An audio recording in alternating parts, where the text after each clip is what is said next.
Hello everyone, I am Ravinder Ravi, PGT Mathematics, and today we will discuss the chapter number 9th of the plus 1 class, which is sequence and series. And today's topic is arithmetic mean. आज हम 9th chapter sequence and series discuss करने जा रहे हैं, जिसमें हमारा आज का मेन टॉपिक रहेगा arithmetic mean. How to find the arithmetic mean and what is the result of arithmetic mean and how to apply the arithmetic mean in the questions. तो ये कुछ चीजें जो हैं वो आज हम डिस्कस करने वाले हैं. So first of all we will discuss the definition of the arithmetic mean. तो एक्चुअल में अर्थमेटिक मीन है क्या, वो हम फर्स्ट ऑफ ऑल डिस्कस करने वाले हैं. So first definition is arithmetic mean if 3 or more than 3 numbers are in AP. कोई 3 नंबर या 3 से ज्यादा नंबर जो कि AP में है. AP में होने का मतलब क्या है कि उनके बीच का जो कॉमन डिफरेंस रहेगा वो सेम रहेगा. Then the number lying between the first and the last number, मतलब फर्स्ट नंबर और लास्ट नंबर के इन बिटवीन जितने नंबर लाई करेंगे are called the arithmetic mean. उन्हीं को हम अर्थमेटिक मीन कह सकते हैं. बिटवीन देम मतलब जो हमारे पास फर्स्ट टर्म होगी और जो हमारे पास लास्ट टर्म होगी, उसके बीच जो कुछ नंबर होंगे जो लाई कर रहे हैं नंबर, उन्हीं को हम अर्थमेटिक मीन कह सकेंगे. बिटवीन देम मतलब फर्स्ट और लास्ट टर्म के बीच के नंबर. फॉर एग्जाम्पल हम ये वैल्यू ले लेते हैं कि a comma A1 comma A2 comma A3 comma B. इसका मतलब ये है कि हमारे पास फर्स्ट नंबर ये है और सेकंड नंबर ये है, मतलब जो हमारा लास्ट नंबर है. इसमें फर्स्ट नंबर A है और लास्ट नंबर B है. इसके बीच 1 2 3 नंबर है. 1 2 3 नंबर है और ये 3 ऐसे नंबर हैं जो कि अर्थमेटिक मीन है A और B के बीच में. इसका मतलब A और B के 3 अर्थमेटिक मीन हैं, A1 A2 A3. And in other word we can say the next definition, if A small a मतलब फर्स्ट टर्म है, A सेकंड टर्म है और B जो है वो थर्ड टर्म है, आर इन AP, अगर ये तीनों नंबर AP में हैं, then A is the arithmetic mean. A means ये A is the arithmetic mean between A and B. इसका मतलब ये कि ये फर्स्ट नंबर है और ये लास्ट नंबर है. तो ये फर्स्ट और लास्ट नंबर का जो अर्थमेटिक मीन आएगा वो ये सेंटर वाला बीच वाला नंबर आएगा. सेम प्रोसेस में यहां पे हो रहा था कि फर्स्ट नंबर A था, लास्ट नंबर B था, तो इसके बीच में इन बिटवीन जितने नंबर लाई कर रहे हैं वो A और B के अर्थमेटिक मीन कहलाएंगे. इनको हम अर्थमेटिक मीन कहेंगे. A और B का अर्थमेटिक मीन जो है वो A1 A2 A3 है. यहां पर if A capital A B are in AP, और अगर ये 3 नंबर AP में हैं, A is the arithmetic mean between A and B. ये A जो है वो इस AB का अर्थमेटिक मीन है. तो इसको फाइंड आउट कैसे करेंगे? अगर ये 3 नंबर AP में है, A कैपिटल A B, अगर ये 3 नंबर AP में है तो ऑब्वियस सी बात है फर्स्ट और सेकंड मतलब A से A को माइनस करते हैं या B से इस A को माइनस करते हैं, तो इनका कॉमन डिफरेंस सेम रहेगा. क्यों? क्योंकि अगर ये AP में है, ये 3 नंबर AP में है, तो इनका कॉमन डिफरेंस जो रहेगा वो सेम रहेगा. Implies that second term minus first term, मतलब मैं यहां से ये लिख सकता हूं कि ये A2 minus A1 is equal to B third term है A3 माइनस A2, ये सेकेंड टर्म. तो मैंने यहां से a2 माइनस a1 कर दिया और यहां से a3 माइनस a2 कर दिया। इसका मतलब ये भी कॉमन डिफरेंस, ये भी कॉमन डिफरेंस, क्योंकि 3 नंबर अगर एपी में है तो कॉमन डिफरेंसेस सेम रहेंगे। इसका मतलब a2 minus a1, a2 minus a1 मतलब a minus small a and b minus a। अब इस माइनस a को इधर ले आएंगे, प्लस का ये बन जाएगा a plus a is equal to b, और a को दूसरी साइड ले आएंगे, प्लस का a बन जाएगा। यहां से जब a plus a 2a is equal to b plus a means a plus b and capital A is equal to a plus b upon 2। तो इसका मतलब ये कि अरिथमेटिक मीन अगर हमने फाइंड आउट करना है तो हम फर्स्ट और लास्ट वैल्यू को ऐड कर रहे हैं। अगर 3 नंबर की बात हो रही है, 3 नंबर्स की बात हो रही है, तो हम क्या करेंगे, फर्स्ट और लास्ट वैल्यू को ऐड कर देंगे, 2 से उसको डिवाइड कर देंगे।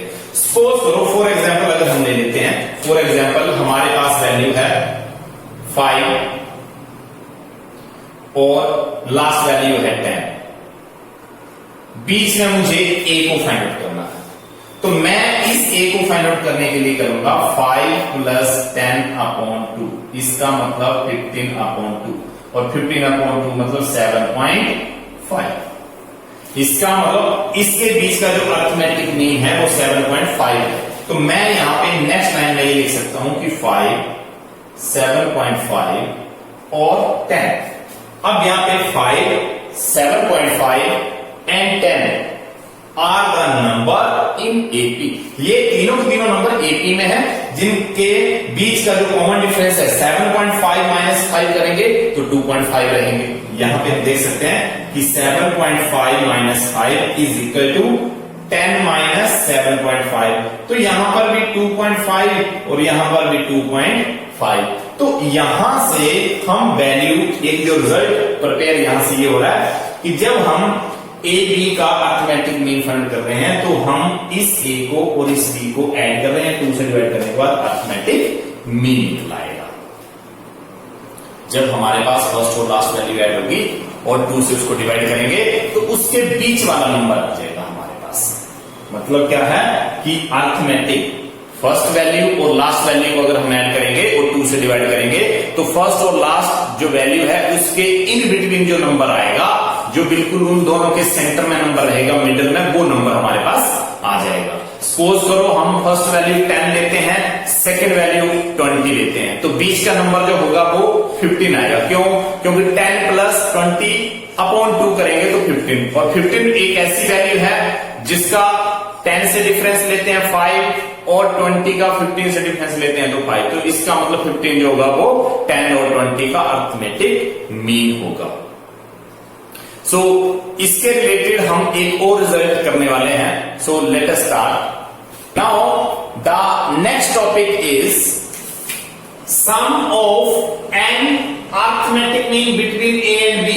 मतलब ए फर्स्ट टर्म है और बी जो है वो लास्ट टर्म है। ए फर्स्ट टर्म है, बी लास्ट टर्म है, और ए और बी के in between n arithmetic mean है, उनका अगर हम सम करने वाले हैं। Sum of n arithmetic mean between A and b is equal to n times the arithmetic mean between them. That is sum of n arithmetic means between A and B. मतलब a और b के बीच में जो N arithmetic mean है उनका अगर हम सम कर देते हैं तो वो इक्वल आता है एन टाइम एन इंटू ए प्लस बी अपॉन 2। ए प्लस बी अपॉन 2 का मतलब ए और बी के बीच का जो अरिथमेटिक मीन है उसको हम एन टाइम कर सकते हैं। उसको हम एन से मल्टीप्लाई करेंगे तो ये रिजल्ट आ जाएगा, सम आ जाएगा। Is equal to n time arithmetic mean between A and B. मतलब कहने का ये है कि for example let a1, a2, a3, an be the n arithmetic mean, be the n arithmetic mean between a and b। That is क्या बन गया, A1, A2, A3 up to so A and B the n arithmetic mean between A and B. A और B के जो बीच में n values हैं, इसका मतलब क्या हो गया? दैट इज A, फिर A1, फिर A2, फिर A3 up to so on AN और लास्ट टर्म B। मतलब A फर्स्ट टर्म है, B लास्ट टर्म है और इसके in between n arithmetic mean है, n अरिथमेटिक मीन है। तो अगर ये n arithmetic mean A1, A2, A3, A4 up to so on AN को अगर हम ऐड करते हैं तो रिजल्ट आता है implies that A1 plus A2 plus A3 up to so on AN is equal to n time A plus B upon 2।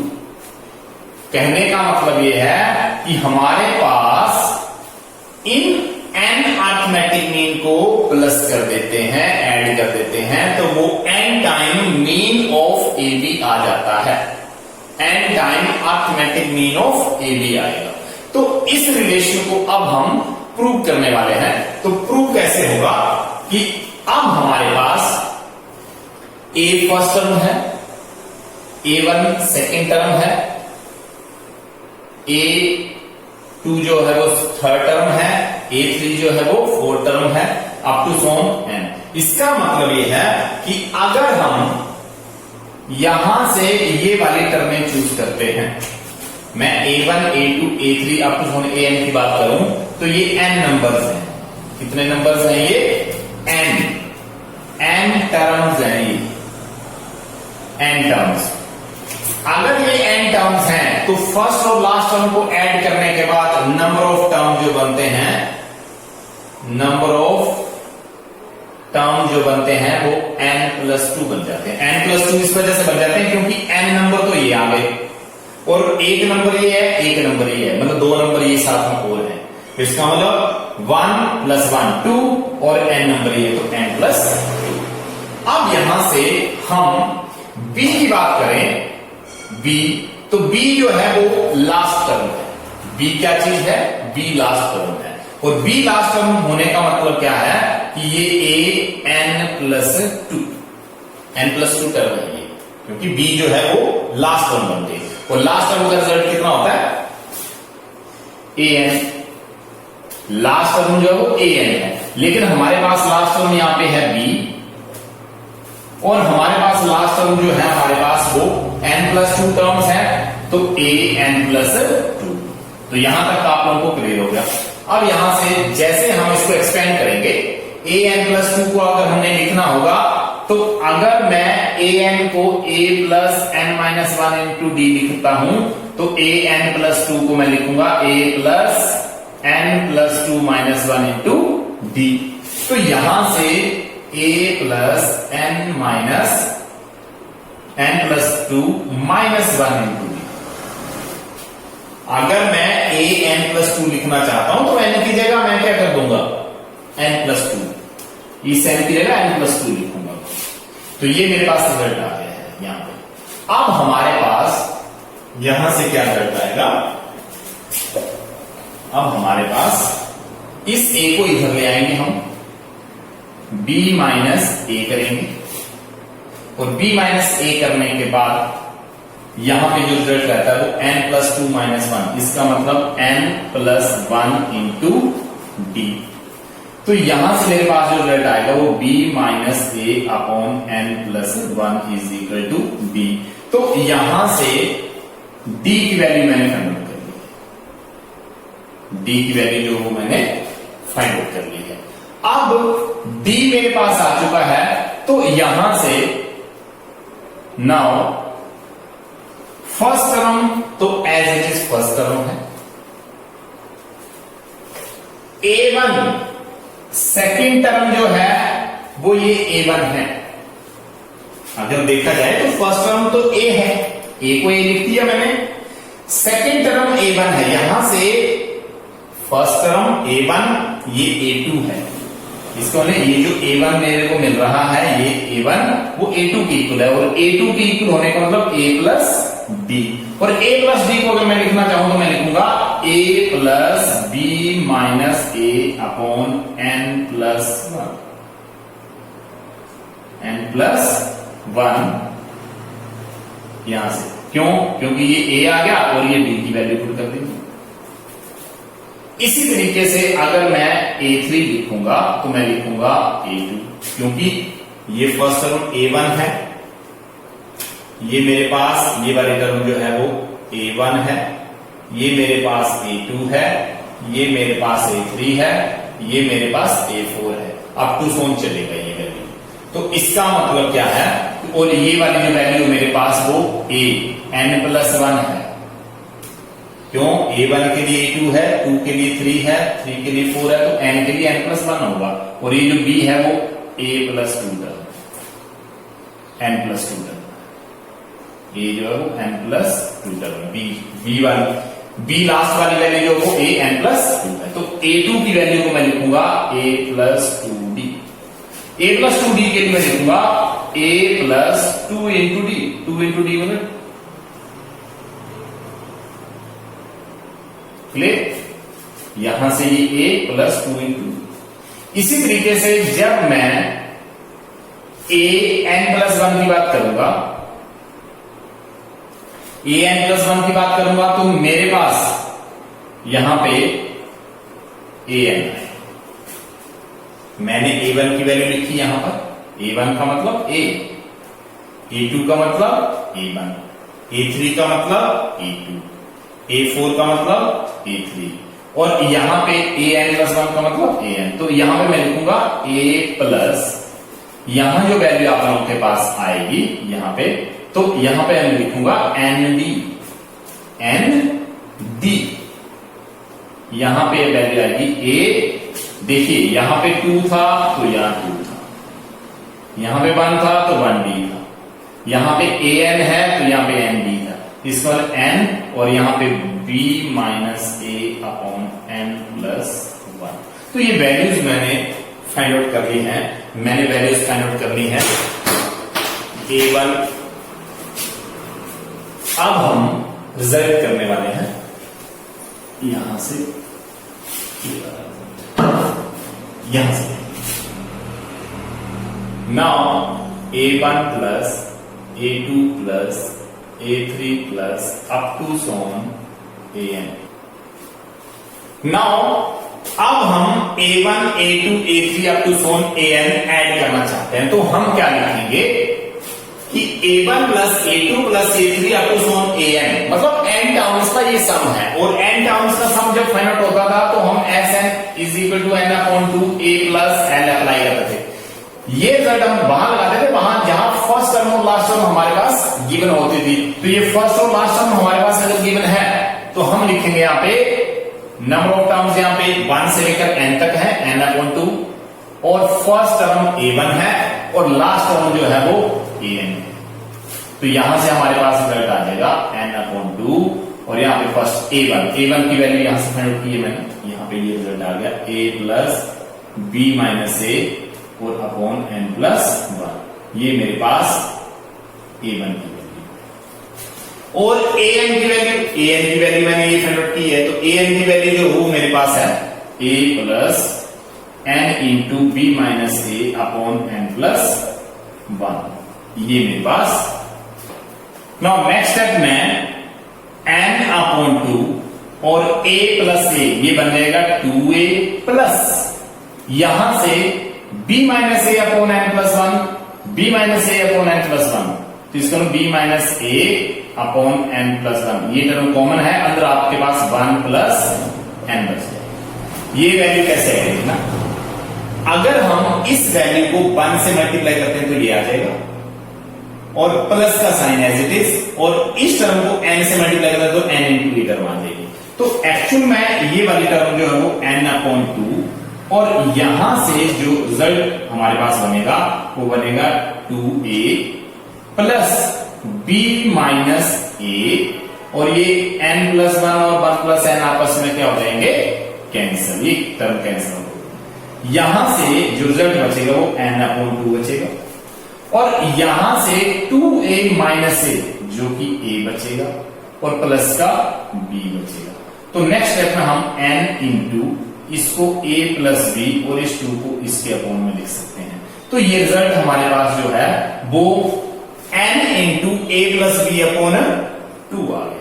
इसका मतलब a प्लस बी अपॉन 2 जो arithmetic mean between a and b है। इसका मतलब ये हो गया कि एट लास्ट हम लिख सकते हैं, ये रिजल्ट ऐसे आ गया a1 plus a2 plus 2 so an। तो इंप्लाइज यहां से हम लिख सकते हैं कि sum of n arithmetic mean is equal to n time arithmetic mean between A and B. This is the required result. This is the required result. अब हम कुछ ऐसे क्वेश्चन डिस्कस करेंगे जो कि अर्थमेटिक प्रोग्रेशन और अर्थमेटिक मीन के related होंगे। Our first question is find 4 arithmetic mean between 5 and 21. मतलब हमें 5 और 21 के बीच 4 अर्थमेटिक मीन फाइंड आउट करने हैं। तो 4 अर्थमेटिक मीन फाइंड आउट करने के लिए हम सबसे पहले लिखेंगे a1, a2, a3, a4 are 4 arithmetic mean between 5 and 21। मतलब मुझे 4 अर्थमेटिक मीन फाइंड आउट करने थे, तो मैंने 5 और 21 के बीच में a1, a2, a3, a4 4 number ले लिए जो कि 5 और 21 के बीच में है, जो कि 5 और 21 के इन बिटवीन है। Therefore 5 फर्स्ट टर्म 5 हो गई, second term a1, a2, a3, a4 and 21। मतलब अगर 5 और 21 के बीच में 4 नंबर उनके अर्थमेटिक मीन है, तो इसका मतलब फर्स्ट नंबर 5 है, लास्ट नंबर 21 है और बीच में 4 number a1, a2, a3, a4 जो मुझे फाइंड आउट करने हैं। तो इस तरीके से यहां पे नंबर ऑफ टर्म तो बन गए 6, बिकॉज 1, 2, 3, 4, 5 एंड 6, मतलब 2 नंबर ये थे और 4 इनके बीच में थे। ए की वैल्यू है यहां पे 5, ए की वैल्यू है यहां पर 5 फर्स्ट वैल्यू, और लास्ट वैल्यू जो है हमारे पास, लास्ट वैल्यू का मतलब कितना हो गया a1, a2, a3, a4, a5, a6, मतलब 6 नंबर जो है वो 21 है। मतलब जो लास्ट नंबर मेरे पास दे रखा है वो 21 है, मतलब 4 नंबर ये हो गए 5 और 6। a6 को जैसे हम एक्सपेंड करेंगे a प्लस 5d लिखा जाएगा और इज इक्वल टू 21। तो a का मतलब है 5 plus 5d is equal to 21। Next 5 plus 5d is equal to 21, 5d is equal to 21 minus 5, ये 5 इस साइड आके माइनस के बन गए, 21 माइनस 5 करेंगे 16 आएगा, 5d is equal to 16 and d is equal to 16 upon 5। ये हमारे पास d की वैल्यू, हमारे पास a की वैल्यू भी है, हमारे पास b की वैल्यू भी है।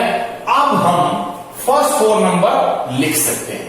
तो जैसा कि फर्स्ट 4 नंबर के लिए ये मेरे पास फर्स्ट टर्म था, ये मेरे पास सेकंड टर्म है, ये थर्ड टर्म है, ये फोर्थ टर्म है, ये फिफ्थ टर्म है और ये सिक्स्थ टर्म है। तो इस तरीके से अगर मुझे a1 की वैल्यू फाइंड आउट करनी है इस a1 की, तो मैं लिखूंगा यहां पे a1 is equal to, a1 कौन सी टर्म है a2, तो a2 को हम लिखते हैं a प्लस d, a मतलब 5 और d मतलब 16 अपॉन 5। तो इस चीज के लिए हम लिख सकते हैं 25, यहां पे a1 इज इक्वल 5 5 का 25 प्लस 16 अपॉन 5, इसका मतलब a1 is equal to 41 upon 5। ये फर्स्ट नंबर हमने फाइंड किया। नाउ A2 का मतलब A3, सेकेंड नंबर जो है वो थर्ड टर्म पे है, तो थर्ड टर्म को लिखने के लिए हम लिखते हैं A + 2D। A मतलब 5, 2, D की वैल्यू है 16/5, तो यहां से 5 5 25, 16 × 2 32/5, तो यहां से आप लोगों के पास वैल्यू जो आएगी वो 5 आ जाएगी, 7 आ जाएगी और 5 आ जाएगी, 57 होती है।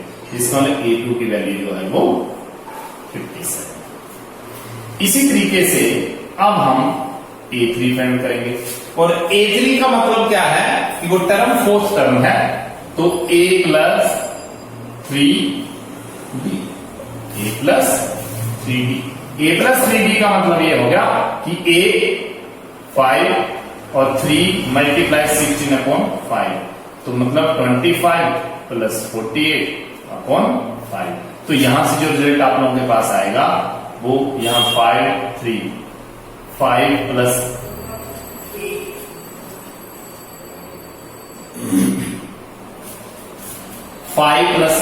13, 2 + 4 6 और 7/5, इसका मतलब A3 की वैल्यू। और नेक्स्ट वन A4 को हम लिखेंगे A + 4D, क्यों? क्योंकि A4 फिफ्थ टर्म पे और फिफ्थ टर्म को लिखा जाता है A + 4D, तो ये मतलब 5 + 4 × 16/5, तो 5 5 25 + 64/5, तो यहां से A4 की वैल्यू जो है वो 5 9 8, यहां 5 + 4 बनेंगे 9 और 2 + 6 बनेंगे 8, तो ये हमारे पास। तो इस तरीके से हमने first number, second number, third और ये फोर्थ, ये 4 नंबर हमने फाइंड आउट कर लिए हैं, जो कि 5 और 21 के बीच में है, और वो अरिथमेटिक मीन है बिटवीन 5 एंड 21। इसका कहने का मतलब ये होगा, दैट इज करके हम लिख सकते हैं कि 5, उसके बाद A1 की वैल्यू 41/5, उसके बाद 57/5, उसके बाद 73/5, उसके बाद 89/5। These are the 5 number in AP, are in AP।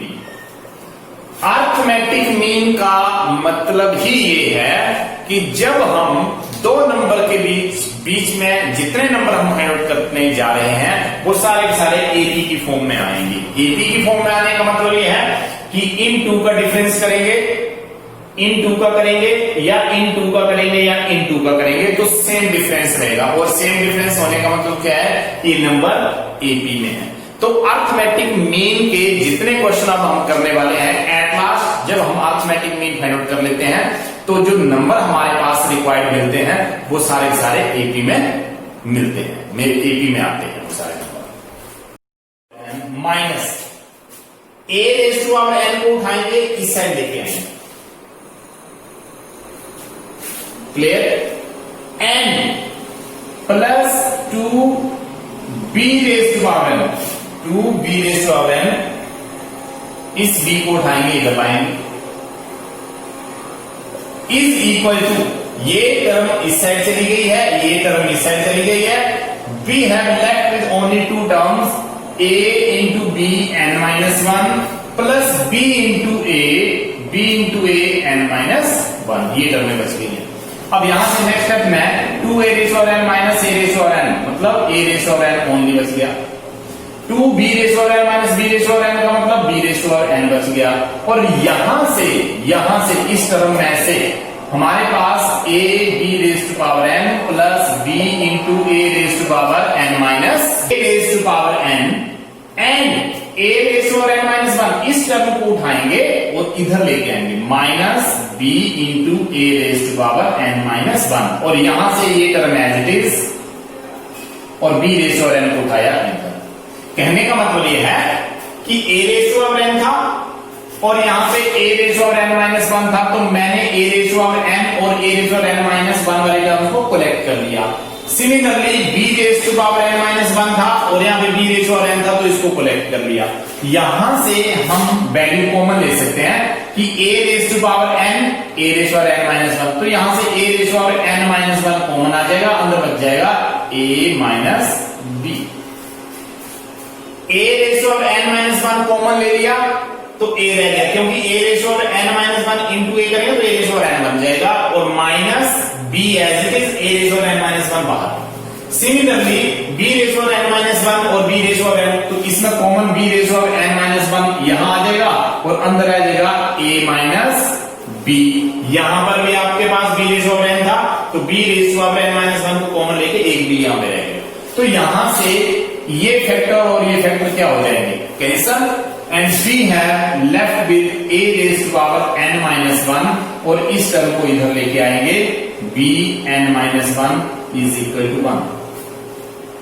मतलब क्या हो गया कि ये टर्म इक्वल टू में थी, इसको हम अपॉन में ले आए तो इक्वल टू 1 रह गया।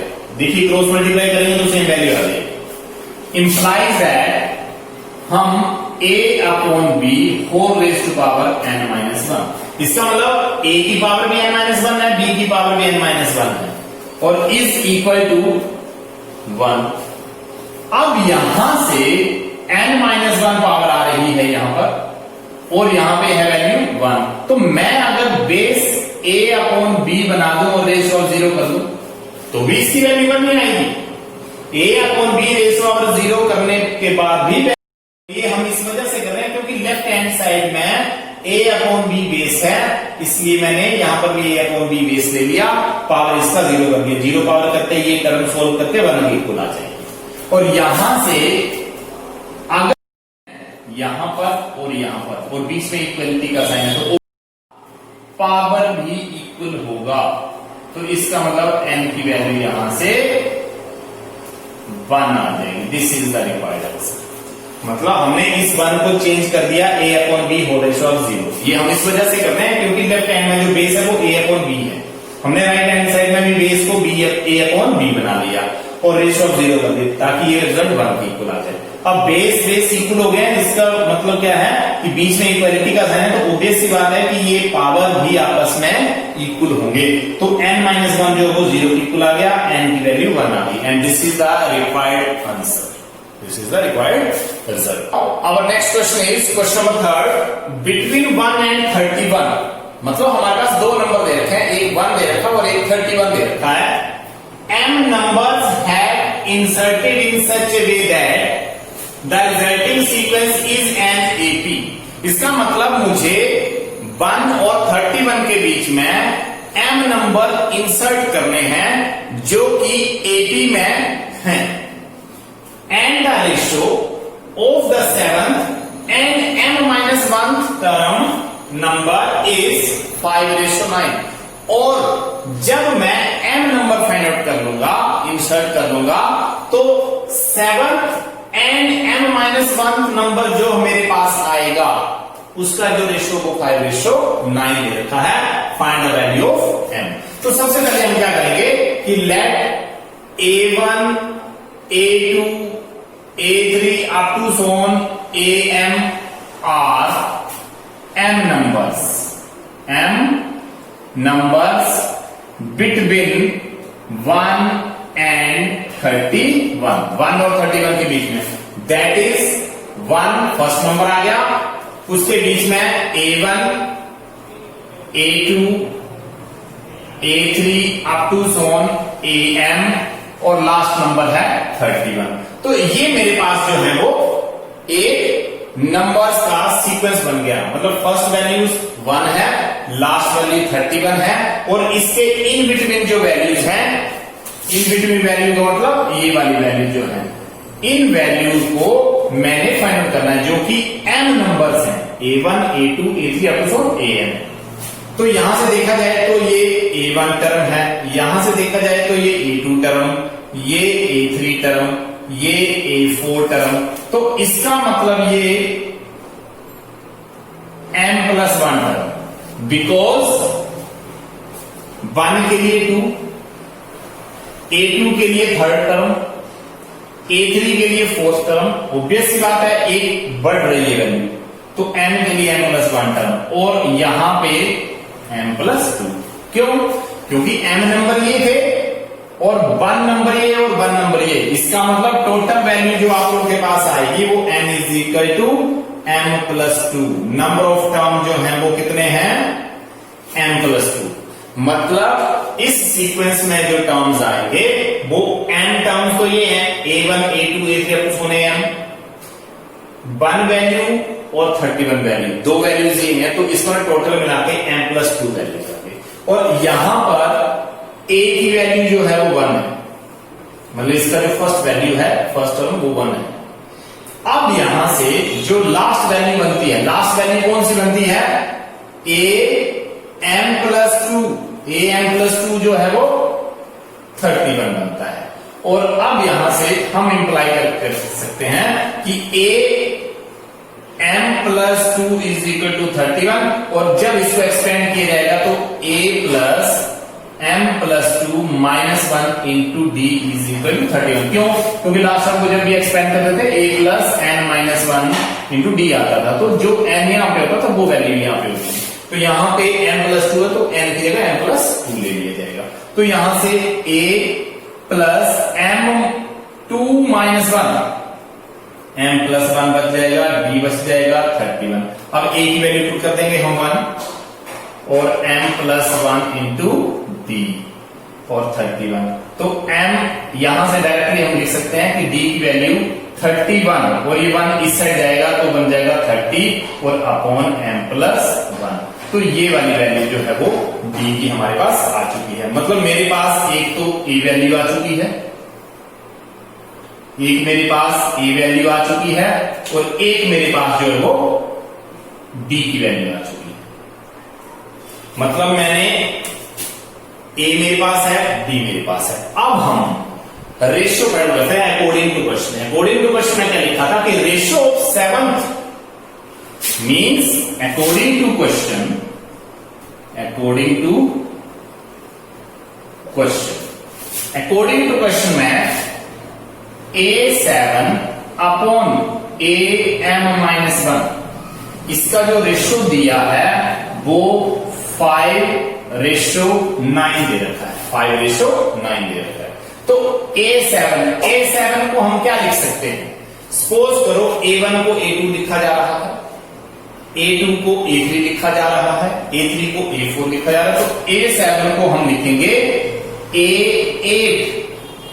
क्या लिखा जाएगा, a8, और a8 में अब यहां पे लिखा जाएगा am। क्यों, क्योंकि इससे एक बढ़ के आई वैल्यू, a3 के लिए a4 लिखा जा रहा है, इसको ना a7 के लिए स्मॉल a8 लिखा जाएगा। 8th टर्म है ये, थर्ड, a3 जो है वो फोर्थ है, देखो a1 जो है वो सेकंड है, a2 जो है वो थर्ड है, a3 जो है वो फोर्थ है, इसको ना a7 जो होगी वो a8 टर्म होगी, और am-1 जो होगी वो am होगी। तो यहां से जब हम ये वैल्यूज फाइंड आउट करेंगे तो ये वैल्यू ऐसे आ सकती हैं। यहां के बाद a8 को मैं क्या लिखूंगा, a+7d, और इस वाली वैल्यू को क्या लिखेंगे, a+m-1 इंटू डी। am को मैं लिखूंगा am-1 इंटू डी, और इज इक्वल टू 5/9। अब नेक्स्ट स्टेप में हम क्या करेंगे कि a की वैल्यू को तो कर देंगे 1 पुट, यहां पे हम 1 पुट करेंगे, और 7 और d की वैल्यू रखेंगे 30/m+1, और यहां पे इस a की वैल्यू रखेंगे 1 और प्लस m-1, और यहां पे 30/m+1। मतलब मैंने यहां पे a की वैल्यू 1 पुट कर दी और d की वैल्यू यहां पुट कर दी, इस d की वैल्यू यहां पुट कर दी। तो हमारे पास जो रिजल्ट बच गया वो ये बन गया कि m+1 + 210। ये देखिए m+1 को 1 से करेंगे, m+1 + 7 × 3 21 0, तो अपॉन में वैल्यू आ जाएगी m+1। अब अपॉन में वैल्यू ये वाली है, तो m+1 को हम सोल्व करेंगे, m+1 ये वाली वैल्यू, और यहां पर +30m-30, और अपॉन में m+1, एलसीएम लेने के बाद ये वैल्यूज आ रही है। तो इसका मतलब ये वाली वैल्यू 5/9। मतलब मैंने न्यूमरेटर का एलसीएम दिया तो ये वैल्यू आ गई, डिनोमिनेटर का एलसीएम दिया तो ये वैल्यू आ गई। और यहां से 210 अपॉन यहां पे m+1 plus 30m minus 30 is equal to 5/9। और यहां से हम इंप्लाइज करके m+211 क्योंकि 1 + 210 करेंगे, और यहां पर 30m और m 31m और minus 30 + 1 means -29 is equal to 5/9। और यहां से ये वाली वैल्यू इंप्लाइज करके हम लिखेंगे 9 × 9m प्लस यहां पे 9 9 18, इसको मल्टीप्लाई कर दो, इसको और इसको मल्टीप्लाई कर दिया, और इस टर्म को 5 के साथ मल्टीप्लाई करेंगे तो यहां से 5 से जैसे मल्टीप्लाई करेंगे 155m 31m इंटू 5 करेंगे 155m माइनस यहां से 145 क्योंकि 29 इंटू 5 करेंगे तो 145 आ जाएगा। और यहां से हमारे पास जो रिजल्ट आएगा वो आएगा 1899, और ये माइनस के इस साइड आके प्लस के बन जाएंगे, और यहाँ पे 155m और 9m को इस साइड ले जाओ 9m बन जाएगा। यहां से 155 माइनस m माइनस 9m करेंगे तो हमारे पास ये वैल्यू 146m आ जाएगी। और यहां से इन दोनों को प्लस करने पर 9 + 5 14, 9 + 4 13 और 14 और 8 + 1 9 कैरी करेंगे 10 और 2 इज इक्वल टू m। तो ये हमारे पास m की वैल्यू आ चुकी है जिसको हम सॉल्व करके लिख सकते हैं कि m is equal to 14। This is the required answer. मतलब इस वैल्यू को और इस वैल्यू को कैंसिल करेंगे तो 14 वैल्यू आएगी, तो this is the required answer. मतलब हमें m की वैल्यू फाइंड आउट करनी थी जो कि हमने फाइंड आउट कर ली। तो इस क्वेश्चन में ये था कि हमारे पास 1 और 31 के बीच में 14 ऐसे नंबर हैं जो कि 1 और 31 के साथ अर्थमेटिक मीन में है और वो एक एपी सीक्वेंस बना रहे हैं। मतलब बीच में जो m नंबर थे वो 14 नंबर थे, क्योंकि m की वैल्यू 14 है तो वहां से 14 नंबर है। 1 और 31 के बीच में 14 नंबर है और 1 और 31 को मिला के टोटल 16 नंबर की एक सीक्वेंस बन जाती है। And this is the required answer. Now the next question is find the sum of 3 numbers in AP is -3 and their product is 8. Find the number. हमें AP के 3 नंबर्स फाइंड आउट करने हैं जिनका सम जो है वो -3 है, और अगर उन तीनों नंबर का प्रोडक्ट करते हैं तो 8 आता है। तो फर्स्ट ऑफ ऑल हमने लास्ट वीडियो में भी ये चीज किया था कि जब 3 नंबर्स की जरूरत पड़ेगी जहां पे सम ऑफ द नंबर गिवन होगा तो हम AP के number a-d, a and a+d लेंगे। तो यहां पे सबसे पहले हम लिखेंगे कि late 3 numbers in AP are a-d, a+d। और अब हम लिख सकते हैं अकॉर्डिंग टू क्वेश्चन कि sum of 3 numbers a-d plus a+d, ये 3 नंबर का जो सम है वो -3। Now a-d plus a+d is equal to -3। Now -d+d cancel, a+a means 3a is equal to -3 and a is equal to -1। This is the value of a की value आ चुकी है। And now product is 8, और अगर इन तीनों का product ले लिया जाए तो ये 8 आता है। तो प्रोडक्ट 8 आने का मतलब a को as it is a-d, a+d, तो इसको लिख सकते हैं a² - d², a-d, a+d identity बन गया a² - d², और ये a एज इट इज। अब यहां पे इस a की वैल्यू को हम -1 पुट कर सकते हैं, -1 और यहां पे -1² - d² इज इक्वल टू 8।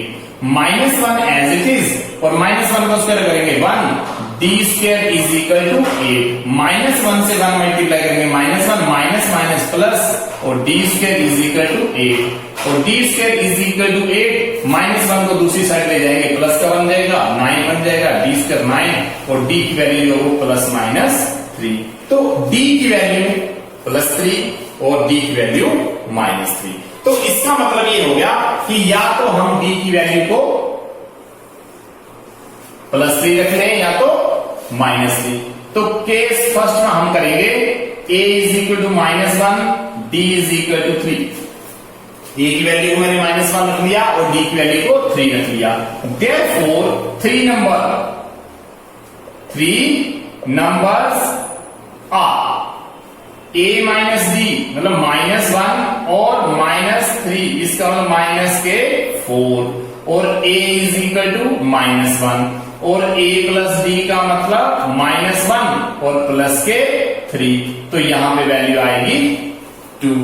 तो इसका मतलब therefore numbers are -4 -1 and 2 -4 -1 and 2। And case second में हम क्या कर रहे हैं, ये केस फर्स्ट था और ये केस सेकंड। और केस सेकंड में हमने क्या किया कि a की वैल्यू तो -1 ही है और d की वैल्यू को -3 ले लिया, d इज इक्वल टू -3। तो यहां पे हम लिख सकते हैं देयरफॉर नंबर्स आर लिखेंगे a माइनस डी मतलब -1 माइनस और -3 इसका मतलब -1 और प्लस के 3 इसका मतलब 2 आ जाएगा और a मतलब -1 और a प्लस d का मतलब -1 और यहां पे माइनस के 3 यहां पे बन जाएगा -4। तो देयरफॉर नंबर्स आर वैल्यू बन जाएगी आप लोगों के पास 2 फिर बन जाएगी -1 फिर बन जाएगी -4। तो आप लोग इसमें से कोई भी वैल्यू रख सकते हैं, नंबर सेम मिलेंगे आपको। या तो d की वैल्यू को आप लोग माइनस रख लो या d की वैल्यू को +3 रख लो। तो नंबर आप लोगों के पास सेम मिलेंगे। d की वैल्यू को आप लोग +3 रख लो और d की वैल्यू को आप लोग -3 रख लो। तो नंबर्स आर रिमेन सेम। अब आप लोग अपनी बुक के एक्सरसाइज के कर सकते हो जो कि एपी के क्वेश्चन है, मींस अरिथमेटिक प्रोग्रेशन के क्वेश्चन है या अरिथमेटिक मीन के क्वेश्चन है। तो इन वीडियो की हेल्प से आप लोग अब एपी का पार्ट जो है वो अच्छे तरीके से अंडरस्टैंड कर सकते हो, उसको रिवाइज कर सकते हो, प्रैक्टिस कर सकते हो और अच्छे से दिमाग में बिठा सकते हो। तो आज की वीडियो में बस हम इतना ही करेंगे। नेक्स्ट वीडियो में हम एक नया टॉपिक लेके आएंगे जो कि होगा ज्योमेट्रिक प्रोग्रेशन। तो तब तक के लिए थैंक यू।